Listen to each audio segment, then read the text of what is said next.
Les guste o no les guste, este régimen va a continuar hasta que el último pandillero esté en la cárcel. Les guste o no, lloren todo lo que quieran, pidan dinero a cooperación internacional, todo lo que quieran para hacer todos los procesos legales que quieran, pero no vamos a retroceder, no vamos a implementar ninguna de las fórmulas que ustedes tenían, porque sencillamente no eran fórmulas diseñadas para el pueblo salvadoreño, eran fórmulas para que ustedes se llenaran los bolsillos. Y si no hubiera sido así, sus presidentes no tuvieran que estar huyendo y estuvieran acá dando la cara, pero no, los dejaron a ustedes y ustedes como bobitos siguen defendiendo a corruptos. Sin duda alguna estamos construyendo el Salvador de las oportunidades, el Salvador en el que a los jóvenes no les dé miedo ir a jugar, al Salvador en el que a los jóvenes no les dé miedo subirse a un bus para ir a la universidad, la época en la que la problemática de las pandillas era un negocio redondo se terminó.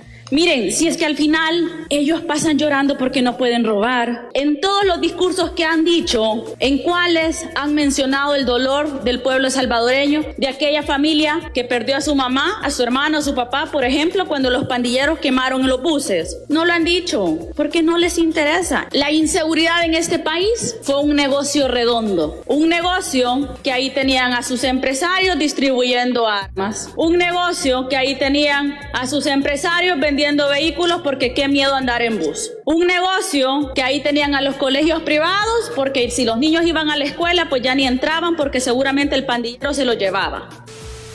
Si le pidiéramos definir al pueblo salvadoreño en una frase, ¿cómo puede definir al gobierno del presidente Nayib Bukele? Seguramente los salvadoreños podrían decir que es un gobierno de acción. Si le pidiéramos definir al pueblo salvadoreño cómo eran los gobiernos del FMLN y Arena, seguramente la frase más sonada sería que eran gobiernos de corrupción. Y es que vienen, se respaldan, que al final del día son unos cobardes. Les encanta llenarse de discursos y de hablar y decir, miren, no tienen políticas públicas claras, no hacen lo que nosotros hacíamos por garantizar los derechos humanos.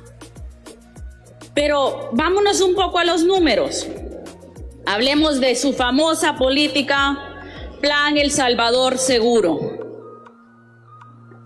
Dentro de los datos que se tenían, y les quiero hablar, por ejemplo, del número de homicidios que tenían cuando se estaba implementando su famosa política Plan El Salvador Seguro, mediante la cual se robaron millones. San Salvador, número de homicidios, 338. Soyapango, 138. Apopa, 115. Mexicanos, 111. Santa Ana, 106. Colón, 98. Zacatecoluca, 97. San Martín, 96. Hilo Vasco, 91. San Miguel, 90. Y ojo, la lista sigue. Acá podrán ser en el papel números, pero la realidad es que estos son seres humanos, familias que el FMLN partió y dividió por incompetentes y corruptos. Y a esta lista de municipios con la cantidad de homicidios que es de conocimiento popular, esto no es un invento, estas son las estadísticas de homicidios que habían en los gobiernos del FMLN. Y a esta lista sumémosles los otros delitos: hurtos, lesiones, extorsión, robo de vehículos, homicidio, robo, hurto de vehículos, violación, robo y hurto de vehículos con mercadería. Ahora vámonos a los números, a otros números que no implican vidas humanas, sino dinero que se robaron. Monto estimado de inversión del Plan El Salvador Seguro. Prevención de la violencia, 1.550 millones. Derivados en empleo juvenil, 500 millones. Retención y reinserción escolar, 600 millones. Espacios públicos dinámicos, seguros e incluyentes, que eso era pintar una canchita, ir a poner un poste, porque ni siquiera los parques, los salvadoreños lo saben, estaban destruidos. Pero esa pintada de gradas, esa pintada de canchitas, Gastaron 250 millones.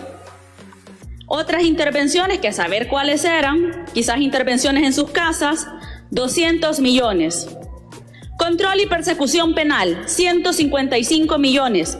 Equipamiento e infraestructura en la Fiscalía y la PNC, 80 millones. Pregúntenle a los policías si tenían botas. Pregúntenle a los policías si las sedes a donde ellos estaban por lo menos tenían energía eléctrica. Fortalecimiento e investigación científica, 30 millones.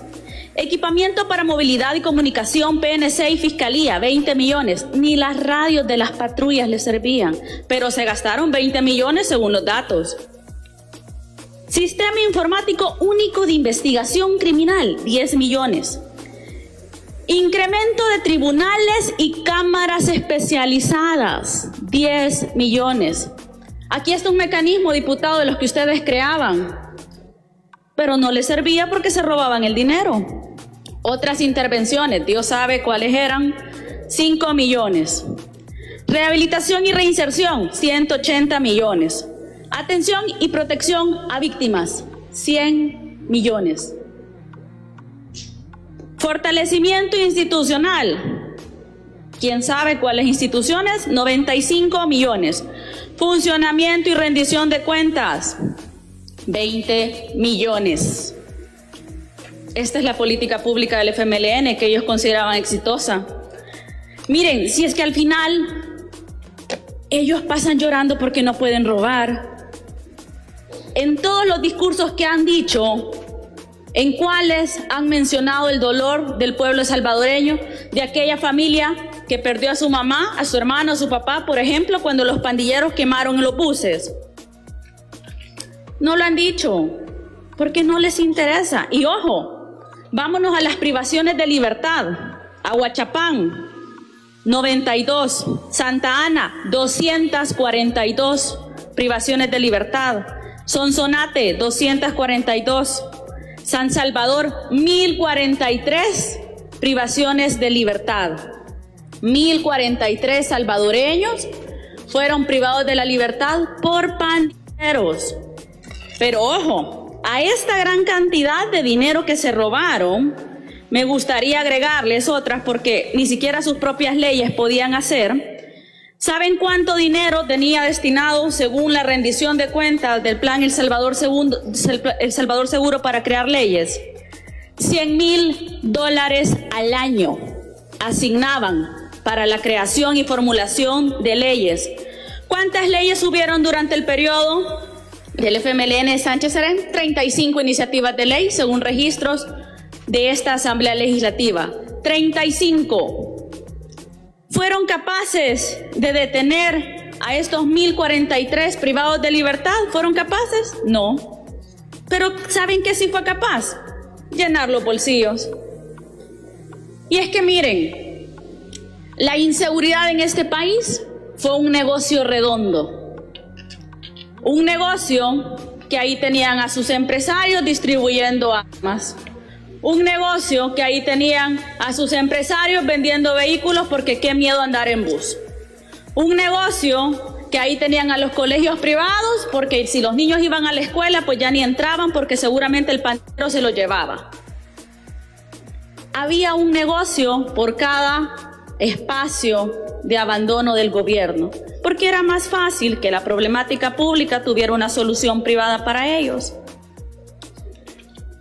Tenemos un gobierno de acción clara, pero este gobierno también tiene una asamblea legislativa que brinda la gobernabilidad precisamente para proteger la vida de los salvadoreños. Ahora publicaba dentro de sus cuentas el Ministerio de Seguridad y Justicia 900 cabecillas capturados, 10 de 15 líderes nacionales de la M13 capturados, 10 de 15. Sin duda alguna estamos construyendo el Salvador de las oportunidades. El Salvador en el que a los jóvenes no les dé miedo ir a jugar, al Salvador en el que a los jóvenes no les dé miedo subirse a un bus para ir a la universidad. La época en la que la problemática de las pandillas era un negocio redondo se terminó. Les guste o no les guste, este régimen va a continuar hasta que el último pandillero esté en la cárcel. Le guste o no, lloren todo lo que quieran, pidan dinero a cooperación internacional, todo lo que quieran para hacer todos los procesos legales que quieran. Pero no vamos a retroceder, no vamos a implementar ninguna de las fórmulas que ustedes tenían, porque sencillamente no eran fórmulas diseñadas para el pueblo salvadoreño, eran fórmulas para que ustedes se llenaran los bolsillos. Y si no hubiera sido así, sus presidentes no tuvieran que estar huyendo y estuvieran acá dando la cara. Pero no, los dejaron a ustedes, y ustedes como bobitos siguen defendiendo a corruptos. Así que no me queda más que decirle al pueblo salvadoreño que la bancada de Nuevas Ideas está firme, clara, en su compromiso por protegerlos. Ganaremos la batalla de las pandillas y será un hecho histórico. Y El Salvador seguirá encabezando la lista de los países más seguros. Cueste lo que cueste, este régimen seguirá implementándose por el bien de las únicas personas que nos importan. Y ese es el pueblo salvadoreño. Los tiempos en los que se lucraban de la problemática terminaron. Si quieren defender pandilleros, váyanse. Ahí los están esperando en la cárcel.